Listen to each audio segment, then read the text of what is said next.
What's up, Tailgaters? You're in the booth with Tailgate Nate today, and the road to predict all 136 FBS level college football teams finally sees a 3-video day, and we are going to Huntington, West Virginia, where the Marshall Thundering Herd are overhauling everything. New head coach, new roster, and new expectation level. However, can they surpass that and be a surprise in the Sun Belt here in 2025? My name is Nate Bope, otherwise known as Tailgate Nate. Thank you all so much for clicking on the video and for helping to support the channel. If you want to support it further, then do what it says below me. Hit that subscribe button, and while you're at it, you might as well ring the bell. Turning on notifications will ensure that you don't miss an upload during prediction season, especially not one for your favorite team. I am a sports media graduate, delving into the professional world of the industry, and if all of you want to see the cool stuff I get to do while still being up to date on what goes on this very YouTube channel, then please give me a follow at TailgateNate29 on Twitter, Instagram, and you can feel free to even email me, tailgatenate29 at gmail.com. I want to thank you all so much for supporting and interacting with me on the channel in whatever way you may be doing so, and let's turn it over. Again, in Huntington, West Virginia, the Marshall Thundering Herd made the conference championship game last season. Well, the expectation level is going to be reset. This is a team that has the worst returning production in college football. Their head coach, Charles Huff, took the job at Southern Miss, so now Tony Gibson is going to be entering the fray. Tony Gibson is a guy that I do think can see a fair bit of success over here with this program. You take a look at where Tony Gibson has been before. Well, last year was the defensive coordinator at NC State. Obviously, that team had a little drop-off defensively last year, but overall, some really good defenses were fielded during his time there, and is most notably known as a defensive head coach, as well as coaching a lot of secondary units throughout his career. However, this, to my knowledge, is going to be his first head coaching role, and he's got to deal with an overhauled roster, and a lot of change is going to be happening in this program. How do we do preview predictions here in the channel? Well, we are going to go through a roster overview, offense over here to the left, defense over here to the right, and at the end of the video, we're going to go through the Marshall football schedule. I'll give it a game-by-game preview and prediction. And this video overall is here to tell all of you what I think about the Thundering Herd in 2025. And before we get started, you see the worst returning production numbers in college football, 27%. That's all the production that returns. It is the worst in the country. But you look below that, recruiting and portal ranks, not a bad portal class, especially because they brought in 50 or some odd people. But those rankings are according to 24/7 Sports for the class of 2025. Rod Smith, your offensive coordinator this year, and I just hammer it home right up here. It's the worst overall returning production in college football. Everything, everywhere is going to be brand new for the most part. And we'll get to the most part, or I should say, we'll get to the few places and few people that do come back to this team. But let's start with the quarterback position. Last year, what did you have? Well, you had a guy by the name of Braylon Braxton, who went 19 touchdowns, only 2 interceptions, 1,624 yards. It was not a super dynamic passing attack, but it didn't have to be. This was an offense built on the run. So trying to replace a guy that only went 17-2, and as an overall passing staff, 27 touchdowns, 4 interceptions. That was it for this offense last season. And for a guy in Cole Pennington that now, who knows what happens with him. I do believe at very least he has left the program, if not moved on to some other things. But you're going to lose Braxton, and you're also going to be losing Stone Earl. So revamped quarterback room. Here are the two guys that you bring in. Carlos Del Rio Wilson is over from Syracuse. He was a former Florida Gator. It's the guy you saw on the thumbnail screen right over here. And you also did get Zion Turner, who is transferring over from Jacksonville State and is formerly from UConn. He's only thrown 5 or 6 collegiate passes, while Del Rio Wilson in 2023, 51 attempts, 282 yards, 3 touchdowns, but did throw 6 picks. So that's the battle you're working with in the quarterback room. You do have a freshman in Coy Fagan, but I don't think he's going to end up being that starter for you. I think it's going to be Del Rio Wilson, which is why I had him on the thumbnail screen over here. It wouldn't surprise me to see Zion Turner get some time this year, but I do think Del Rio Wilson is going to be that primary starting option for you at the quarterback position. Running back room, what have we got? Again, overhauled absolutely everything. Leading rusher AJ Turner's now with Minnesota. Of course, we talked about Braylon Braxton. You do even lose a guy by the name of Jordan Houston, and your touchdown leader Ethan Payne. All of those guys are gone, and Stone Earl could run the football as well. So another completely overhauled room. But you do get a guy by the name of Tony Mathis coming in. Transferring over from Houston, was previously at West Virginia, and has been a solid running back at points. 2023, 170 yards on 41 carries, no touchdowns that year. But I think we've seen some good things out of Tony Mathis for him to be a good and serviceable back. A pair of transfers do enter in behind him. Again, that's not to insinuate Tony Mathis is not a transfer, because he is, but the transfers behind him are Michael Allen from UNLV, formerly of NC State, so is joining the former defensive coordinator over from the Wolfpack. 251 yards and a touchdown in 2023, and I believe just over 100 yards of rushing for him last season. That, again, is Michael Allen. And then Justin Williams-Thomas is over from Cal, is also a former Tennessee Volunteer. So you do get some high upside, high value portal pieces coming into the room. Now wide receiver wise, you do see a returner. It's Brian Robinson, a redshirt senior. Cool. Besides him, the entire projected 3 deep is going to be entirely built upon transfers. Led by Adrian Norton, who was at Akron last year, had 831 yards and 7 touchdowns. I think is going to be that leading receiver here for you. But beyond him, DeMarcus Laney, Ben Turner, Jacoby Baldwin, DeAndre Tamarez, Xavier Short, Antonio Harmon, Xavier Turner Bradshaw, and the list can go on and on and on and on. There are a ton of transfers that enter this wide receiver room. I'm the most confident that Adrian Norton is going to be a really good piece. The others, I think you're going to see some solid contributions, but we'll see overall what it looks like as the season goes along. As far as your tight end room goes, you get a very rare returning piece back. A very rare returning piece back. There we go. Toby Payne is back to the room. 168 yards, and tied the lead receiver last year, Christian Fitzpatrick, who's now Oklahoma State, with 6 receiving touchdowns. So you get a very productive tight end coming back for you. Sitting behind him, well, you guessed it, actually no transfers. There are some returners, but more notably some freshmen, mainly Rhett McGrew, who could see some good time this year. So you look at your wide receiver, or I should say your pass catching room. Toby Payne, I think, going to be a nice constant, while the wide receiver room completely overhauled. And you do see a good amount in continuity on the offensive line. Many transfers are still going to be slotting into some big roles, mainly on the left side, probably going to be all transfers. But compared to a lot of the other units, either offensively or defensively, the offensive line sees a ton of continuity and really does have some nice solid pieces in it. So I do like the continuity that is here. And overall, you've heard me talk about Marshall as a team that I think everyone is kind of overlooking. Sorry, I had to take a water break.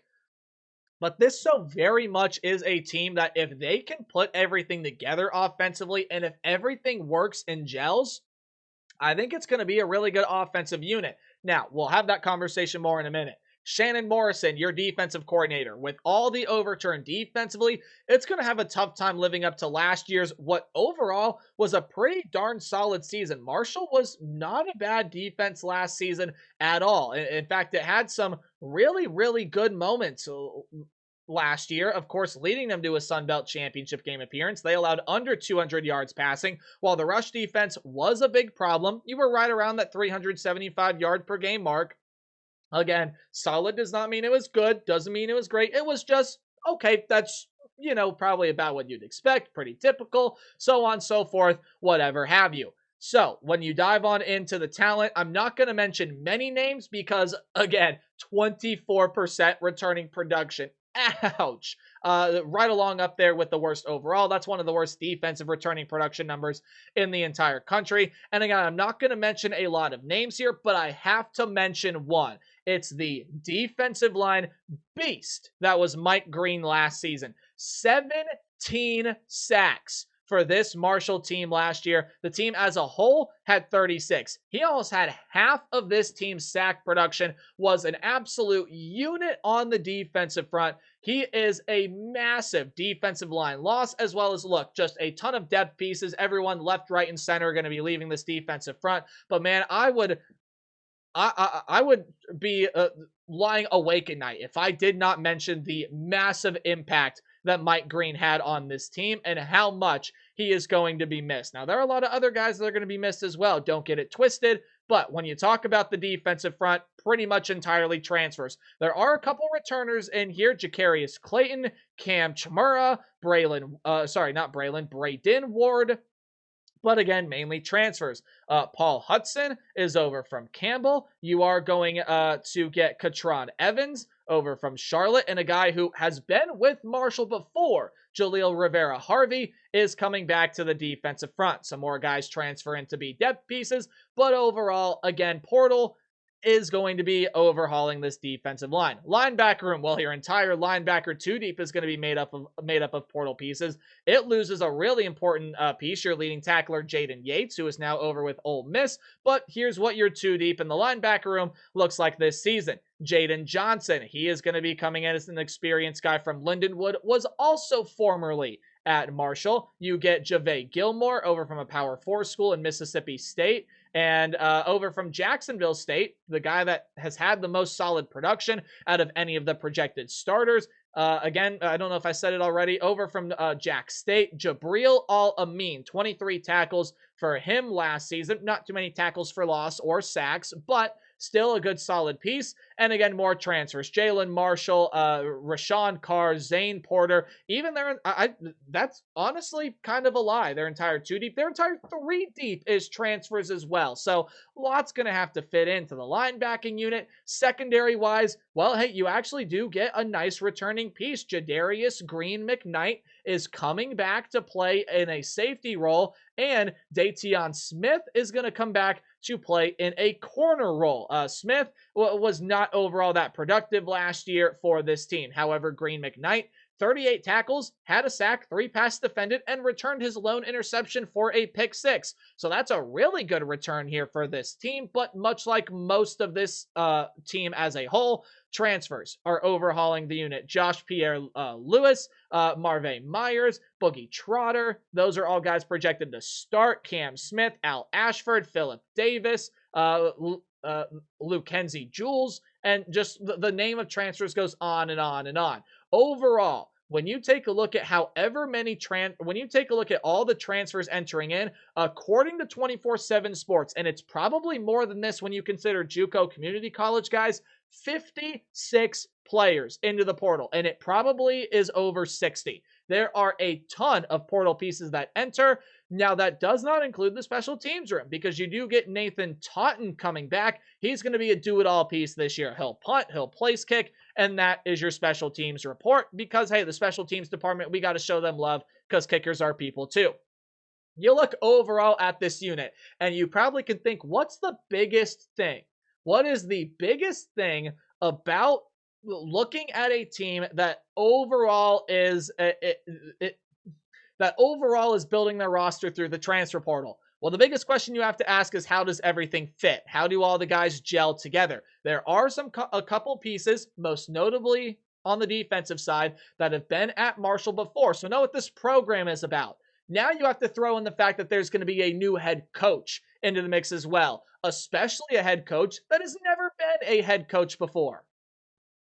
So there is a lot to think about with this Marshall program, and especially in how you predict that, much like Colorado was when he was first building everything through the transfer portal, I should say when Dion was first building everything through the transfer portal at Colorado, it was really hard to predict. And I think Marshall's going to be sort of one of those sides. Now, I think they see some tremendous upside. I really do. But now you flip it over to the schedule, and again, there are a lot of tricky teams in the Sun Belt this year. You look down below me, though, FanDuel odds, again, courtesy of FanDuel, they tell you how good a team, or Not necessarily, but they give some good context to see how good a team is going to be. Plus 2,800 odds. That is one of the longer odds to win the Sun Belt. It might be third from the bottom. We know it's going to take a lot for this team to reach the college football playoff. Kind of shocks me that they're not at that max 10,000 number. They're only at 8,000 with 4.5 being that over under win total. So again, it's going to be a little bit of a resetting of expectations here with this program.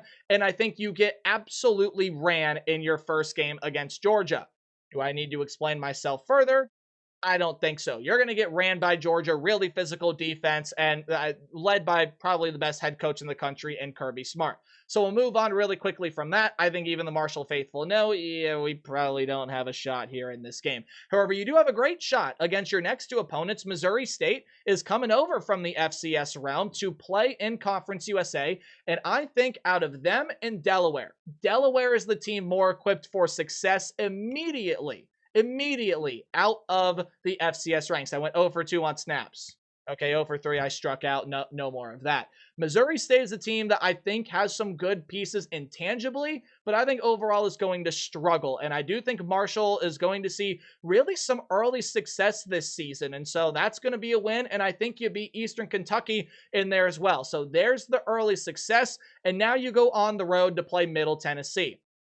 I do think this is going to be a very tricky and interesting game for this program. Middle Tennessee has not performed well over the past couple of seasons, but it's a team that I still continue to really like, especially because of who they have at the quarterback. It's Nick Vattiato. I like him a ton. There's a very nice returning troop of skill position players to surround him. The offensive line brings in transfers to, I think, help them get better. And defensively, I mean, just some really good pieces transferring in. Alex Mitchell in the linebacker room, I think, is going to be a really big piece from Chattanooga. You got some massive defensive back transfers, and the overall talent returning to this team. I think you're going to see Middle Tennessee make a massive improvement from where they have been in the past couple of seasons. But again, I still think that this is a Marshall team that, building off of their early success, and look, starting out 3-1 here, guys, this is a massive, massive win. However, I'm just going to be very honest with you. The rest of the way, I don't think I'm going to be very popular here in Thundering Herd country, because I think you're really going to struggle in Sun Belt play this year. There are a ton of really quality teams in the conference this year, and even the teams that are probably going to look to be battling in that bowl game realm are still going to be really good. Now, the Sun Belt still has divisions, so obviously you have to play everyone in your division. The draw that Marshall got from the other division was not too kind. If they would have drawn Troy, Southern Miss, okay, I might like their odds to get to a bowl game a little bit better. But man, your first one is one of those cross-divisional games, and it's a Sun Belt Conference Championship game rematch against Louisiana, and they'll lose this one too. Louisiana is a team that, if you want to pick someone in the Sun Belt to absolutely emerge, this very well could end up being that team. I think the Raging Cajuns got a nice squad. You return some good skill position players with Walker Howard stepping up as a former P4 guy to be that starting quarterback for you. Defensively with Tyree Skipper in that safety room and a lot of good talent overall. I think Louisiana's going to probably be one of the favorites to get out of that division. I think it's a very tight race at the top there, but Louisiana, I do think, is going to win that game.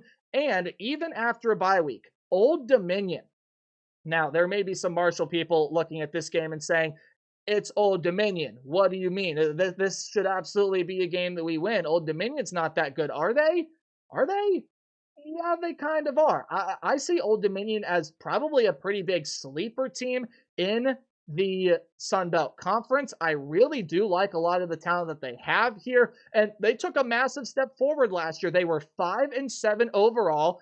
Now you are going to be needing to fill some new pieces in. I believe even your quarterback, for the most part, is going to be new this year with Colton Joseph, but Devin Roche, I think, is a really nice running back. I love what they did in the transfer portal. I think they're starting to get really well coached under Ricky Rain, and it's a defense that's got a ton of experience with some really good secondary transfers. Guys, watch out for the Monarchs this year. This team is going to fly high and reach really, really great lengths. I think Old Dominion's a very dangerous team, and that's exemplified here when Marshall loses. So now you're 3-3 through your first 6. Okay, again, no big deal. You just got to win 3 games, and there probably are 3 winnable games in the back end of the schedule.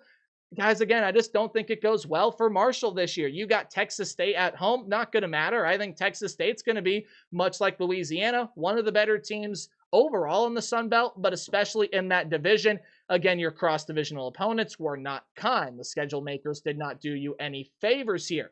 I was really high on the team last year, and I don't think they're as talented as they were last year, but I still think they take a step up. I think Nate Yarnell or Holden Garanu, whoever starts at quarterback, will be a really good piece, even though they lose Ismail Mahdi. I really like Lincoln Pear and think he can be a really good back. To pair with Chris Dawn in the wide receiver room, Maven Anderson, Tyron Smith, I think are some really, really good weapons. And defensively, you bring in just a ton of really high upside pieces. I think Texas State is only going to continue to build under GJ Kinney. He's building a very nice and good program, and I think Texas State wins this game. I think Coastal Carolina wins this game. You look at what Coastal Carolina has got coming in here.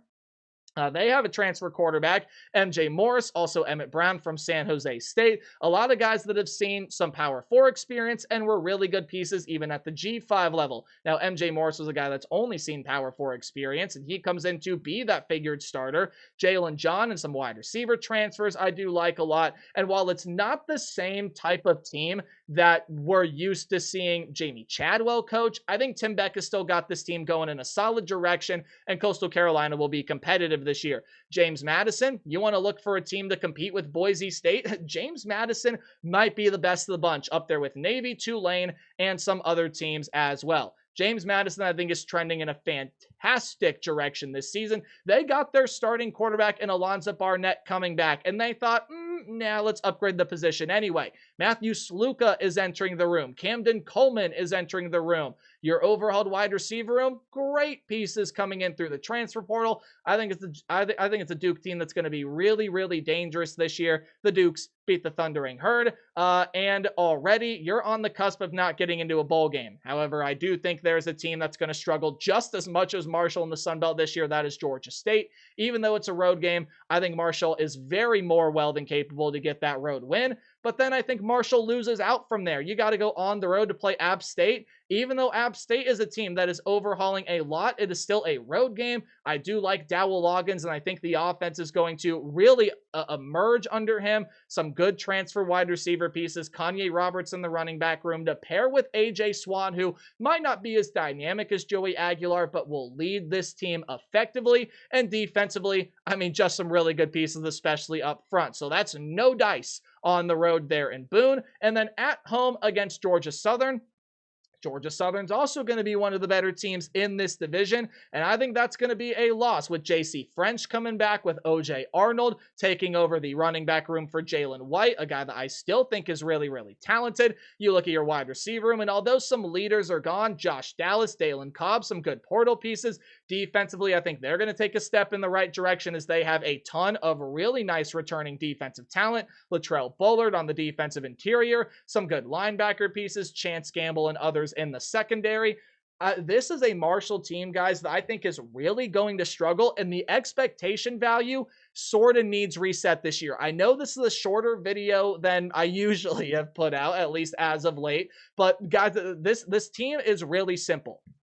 Or I should say, this team is not simple to figure out, but I think it's simple to base off how the season goes. If everything meshes well together, the quarterback and wide receivers are connecting, the offensive line is opening up holes for the run game, the blitzes and stunts and everything are working to perfection, and the chemistry is really prevalent, Marshall's going to have a much better season than 4-8, and I think they possibly can even get into a bowl game, maybe even in that 7-8 wins might be a bit of a stretch, as again, I think you need time for your new head coach to set in, but I do think this is a Marshall team overall, guys, that just is really going to struggle when you are building through the transfer portal, especially bringing in a head coach that's never been a head coach before. You're going to see your struggles. You're going to see your moments of, oh boy, this is not working out. Give it some time. Marshall is too good of a program to stay at this level forever, but with the way things worked out this year, Charles Huff, I think, left this team in some good foundation, but with all the talent that's gone, I think it's going to be a struggle to see everything mesh together on a consistent basis, and that's why I think Marshall really falters this year. But let me know what you guys think in the comment section below. Remember to play hard, but tailgate harder. We'll see y'all tomorrow with some more predictions. Goodbye.